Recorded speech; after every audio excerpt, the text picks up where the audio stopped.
Seja bem-vindo a este canal. Neste vídeo nós estaremos iniciando uma sequência de vídeos sobre a revista da CPAD, a revista de Escola Bíblica da CPAD do terceiro trimestre de 2025. Mas antes eu quero solicitar humildemente para você, caso ainda não seja inscrito neste canal, que possa se inscrever, deixar o seu like, ativar o sininho das notificações e compartilhar o vídeo nos seus grupos.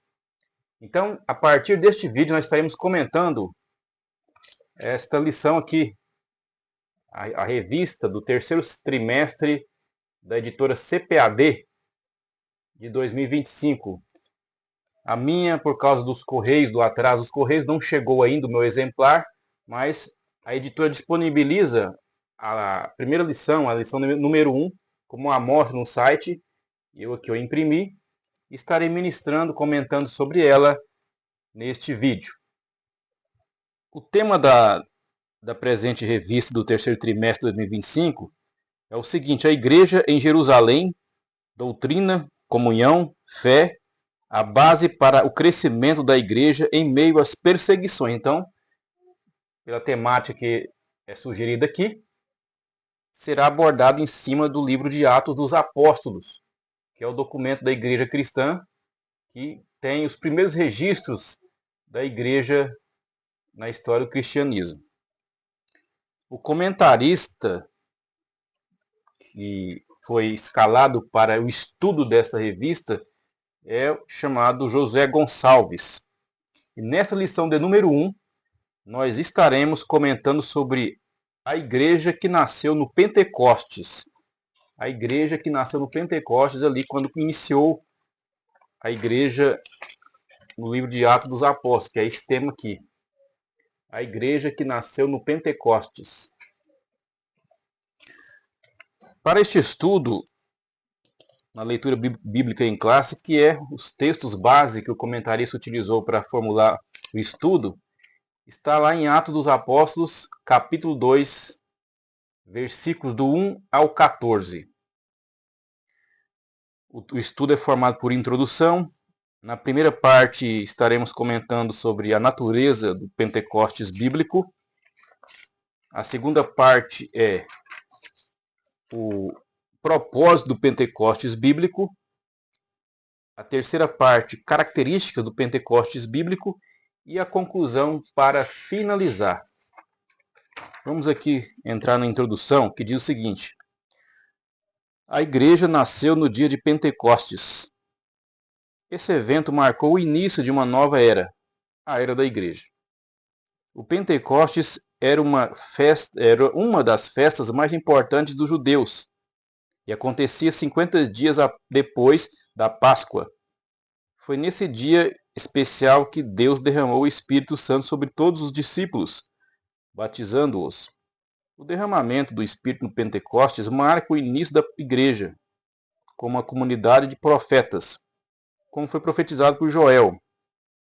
No livro de Atos, Lucas ensina que esse acontecimento tinha um significado especial para o fim dos tempos, pois já havia sido anunciado pelos profetas do Antigo Testamento. Além disso, o Pentecostes foi uma prova clara de que Jesus havia ressuscitado. O propósito desse derramamento do Espírito Santo foi dar poder à igreja para testemunhar de Cristo ao mundo e levá-la à verdadeira adoração. Isso é o que veremos nesta lição. Então aqui, na introdução, ele dá um vislumbre, né, do que será comentado, onde pegará o início de Atos dos Apóstolos, quando aqueles discípulos iniciais ali, que se reuniam ainda no cenáculo, eles então receberam o Espírito quando ele desceu sobre eles. E ali houve então uma manifestação, línguas como se fosse uma manifestação poliglota de vários idiomas, que foi possível mostrar ali um milagre que Deus realizou, chamando a atenção das pessoas, dos judeus, né, que estavam ali durante aquela festa, já que era a festa de Pentecostes, onde tinha muita gente, porque a festa da Páscoa até o Pentecostes eram 50 dias, e Jesus apareceu ressuscitado nesse período por 40 dias, nesse intervalo de tempo. Primeira parte, a natureza do Pentecostes bíblico. Primeiro, de natureza divina. Lucas relata que, por ocasião do derramamento do Espírito no dia de Pentecostes, foi ouvido do céu um som como de um vento veemente e impetuoso que encheu toda a casa em que estavam assentados, e que foram vistas por eles línguas repartidas como que de fogo. O interessante é que o som não era como de um vento veemente. Muitos pregadores, né, falam que encheu a casa, encheu de um vento, mas era o som do vento. Tem esse detalhe, era o som como de um vento. Então era o som que era algo que realmente as pessoas estavam ouvindo. Então não era de um vento que encheu a casa, era o som de um vento. E tem esse detalhe que deve ser identificado. E foram vistas por eles línguas repartidas como de fogo. Então tinham as línguas que pousaram sobre a cabeça daqueles discípulos ali. Então você vê que esse fenômeno aqui ele tem as suas características. Os estudiosos da Bíblia explicam que esses sinais são manifestações da presença de Deus, chamadas teofanias. Aí já são os teólogos que tentam explicar o que são esses fenômenos, o som e as línguas repartidas. Isso significa que Deus se revelou de maneira visível e auditível. Visível através das línguas, né?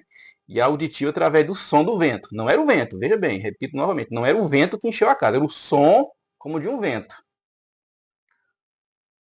Assim como fez no Monte Sinai, quando entregou a lei a Moisés. Naquela ocasião houve trovões, relâmpagos e um som forte. E o povo ouviu a voz de Deus e viu um grande fogo. Moisés depois lembrou ao povo desse momento, dizendo: Desde os céus te fez ouvir a sua voz, para te ensinar, e sobre a terra te mostrou o seu grande fogo. E ouvistes as suas palavras do meio do fogo. Então aqui o comentarista tenta fazer uma analogia do fenômeno de Pentecostes, das línguas, do fogo ali, com esse evento que aconteceu no Monte Sinai ali com Moisés, quando receberam da parte de Deus os 10 mandamentos. Ponto 2. Um evento paralelo ao Sinai. Um evento paralelo ao Sinai. Assim como no Sinai, onde a presença de Deus se tornou real, como uma das experiências mais marcantes na história do antigo povo de Deus, de uma forma muito mais gloriosa e profunda, o Pentecostes marcou o encontro do Espírito de Deus com a igreja. Pentecostes, portanto, é a experiência do Espírito Santo. Lá no Sinai, a letra da lei foi escrita em tábuas de pedras. Aqui no Pentecostes, a palavra de Deus foi escrita nos corações. Então ele faz uma analogia, né, de que ali no Sinai foi a lei escrita nas pedras. Ela foi escrita, mas nas pedras. E aqui no Pentecoste ela é escrita nos corações, então é algo interno. Quando foi escrita nas pedras era externo, aqui já é interno. Terceiro ponto, centrada em Cristo e nos tempos finais. Na sua pregação no dia de Pentecostes, Pedro deixou claro que esse evento estava totalmente ligado a Jesus. Ele mostrou que o derramamento do Espírito Santo estava diretamente relacionado à morte, ressurreição e ascensão de Cristo. Isso significa que, embora o Pentecostes seja uma manifestação do Espírito Santo, ele também é cristocêntrico, ou seja, tem Cristo como seu centro. Sem a cruz de Cristo, o Pentecostes perderia o seu verdadeiro significado, pois não há Pentecostes sem a cruz. Além disso, Pedro explicou que o Pentecostes foi o cumprimento da profecia de Joel, que anunciava que Deus derramaria o seu Espírito sobre toda a carne, ou seja, sobre toda a humanidade. Quando Pedro usou a expressão nos últimos dias, ele mostrou que esse evento tinha um significado escatológico, ou seja, estava ligado ao plano de Deus para os tempos finais. Então aquilo ali foi um cumprimento também de uma promessa feita por Deus no Antigo Testamento.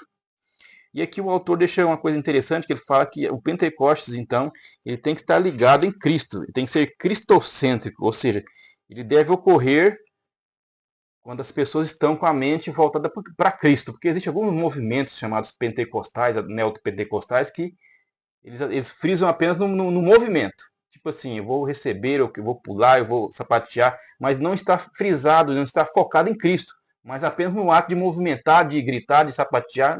Então isso realmente não é bíblico, porque tem que estar centrado em Cristo. A pessoa ela tem que estar focada em Jesus Cristo. Segunda parte, o propósito do Pentecostes bíblico. Agora veremos sobre o propósito. Primeiro, promover a verdadeira adoração.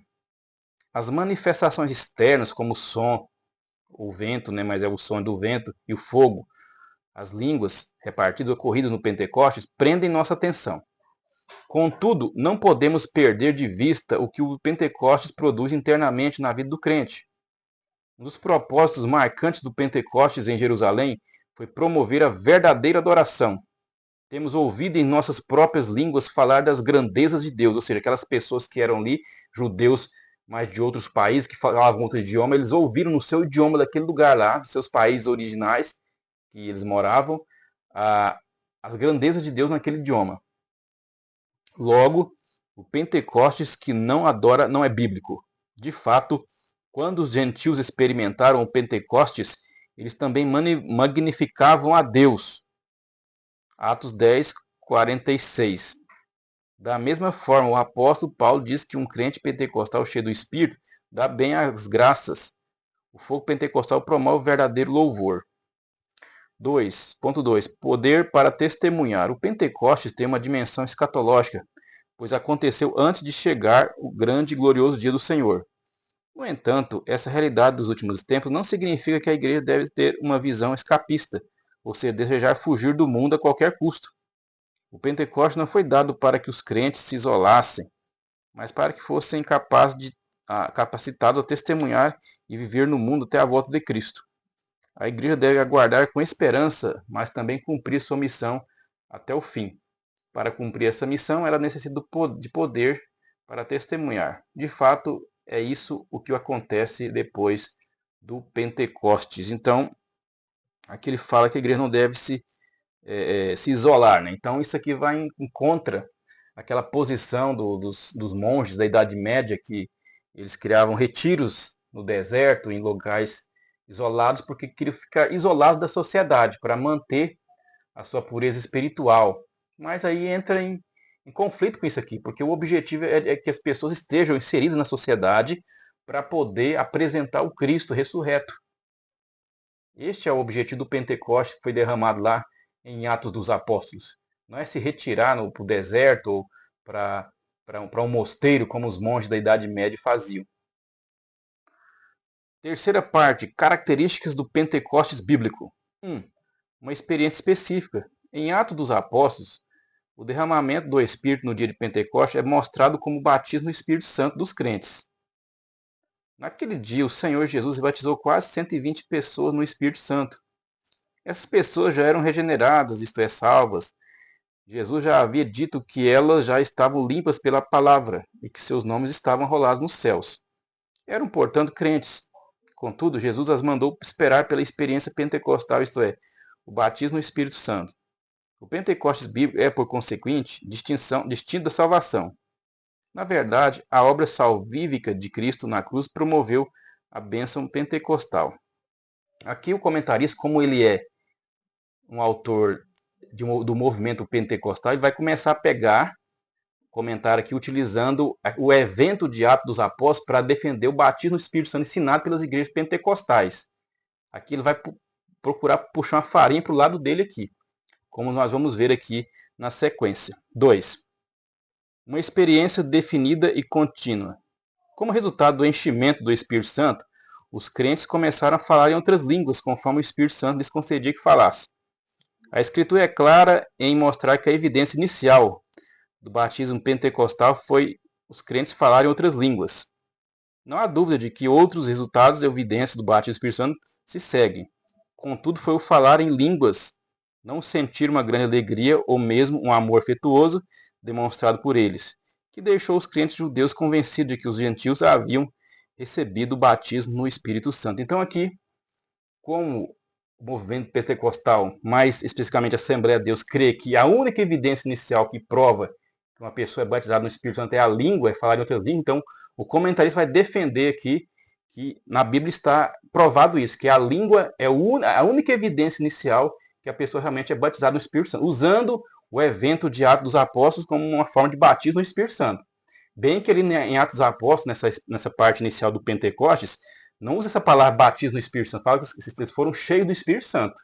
Não tem esse termo batismo no Espírito Santo ali, naquela parte onde os apóstolos, onde os discípulos receberam a descida do Espírito Santo.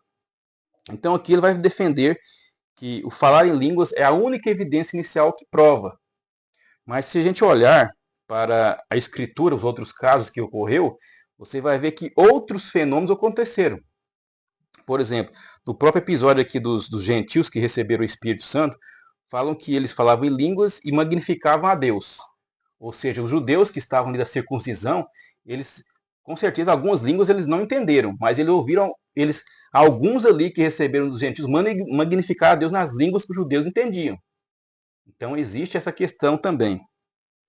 E naquela passagem, quando Paulo ora para alguns discípulos ali de Éfeso, ele fala que o Espírito caiu sobre eles, além de falar em língua, eles profetizavam. São duas palavras gregas que tem ali, uma palavra grega para as línguas e uma palavra grega para profetizar. Então apareceu já um outro dom ali de profetizar naquele momento do batismo no Espírito Santo daqueles discípulos ali que Paulo orou com as mãos sobre eles. Então já mostra uma outra evidência, ou seja, não é apenas a língua estranha a única evidência inicial, como o movimento pentecostal defende. Ponto 3. As línguas e o amor. A evidência física inicial, o sinal do batismo no Espírito Santo, foi falar em outras línguas. Ele continua defendendo aqui que essa é a única evidência inicial. Não foi uma grande alegria ou um amor afetuoso que evidenciaram o batismo no Espírito Santo. Paulo, por exemplo, diz que o amor de Deus está derramado em nosso coração pelo Espírito Santo que nos foi dado. O apóstolo escreveu para uma igreja pentecostal e o amor aparece aqui não como uma evidência de enchimento, mas de crescimento e maturidade em Cristo. Então ele continua defendendo então que a língua é a única evidência inicial do batismo no Espírito Santo. Não é uma grande alegria, não é um grande amor que a pessoa sente, mas há casos interessantes, porque no movimento pentecostal tem pessoas que julgam receber o batismo no Espírito Santo falando em línguas inicialmente, mas que depois não tem o amor, não desenvolve o amor, não desenvolve a compaixão, então fica uma coisa difícil de entender. Porque então foi uma coisa que não teve uma continuação. Então é algo assim que fica muito na questão da experiência. Conclusão. Como vimos, o Pentecostes marcou o início da era da igreja. Jesus, agora glorificado, batizou os crentes no Espírito Santo. Ele continua a defender então que ali no Pentecostes é o batismo do Espírito Santo, né? Mas lá não tem esse termo, lá ficaram cheios do Espírito Santo. O Espírito Santo os inseriu no corpo de Cristo, que é a igreja, cujo nascedor foi no Pentecostes. Esse evento é essencial porque mostrou que Deus deseja uma igreja capacitada para cumprir sua missão, que é pregar o Evangelho ao mundo, tanto por palavras quanto por ações. No entanto, essa missão só pode ser realizada com êxito pelo poder do Espírito Santo. Aqui o movimento pentecostal ele acaba querendo defender assim, que só é capacitado para se pregar o Evangelho com poder aquele que foi batizado no Espírito Santo, conforme a evidência inicial de falar em outras línguas. Só que a história mostra grandes homens de Deus que não mostraram essa evidência, não tiveram essa evidência inicial das línguas, como por exemplo Martim Lutero, que Deus levantou para poder romper com a Igreja Católica. Tem os outros reformadores também. Tem grandes evangelistas do passado. Então, assim, se focar apenas na evidência inicial das línguas, como prova de que a pessoa recebeu essa capacitação, fica uma coisa bem estranha à luz da história. Porque outros que talvez não tiveram essa evidência inicial das línguas no início, quando receberam o Espírito, eles foram capacitados sim. Protestantes que não falavam essas línguas, como inicialmente aqui no recebimento do Espírito, eles morreram na fogueira. Eles entregaram as suas vidas como testemunho de Cristo. Reformadores também tiveram coragem de enfrentar o Papa. Então, é uma coisa que deve ser analisada também à luz da evidência. Então, esse aqui foi o nosso comentário na lição de número 1, que nós comentamos neste vídeo, a igreja que nasceu no Pentecostes. Eu agradeço a cada um que acompanhou o vídeo até este momento e que nós possamos estar firmes até o próximo vídeo, se assim Deus nos permitir.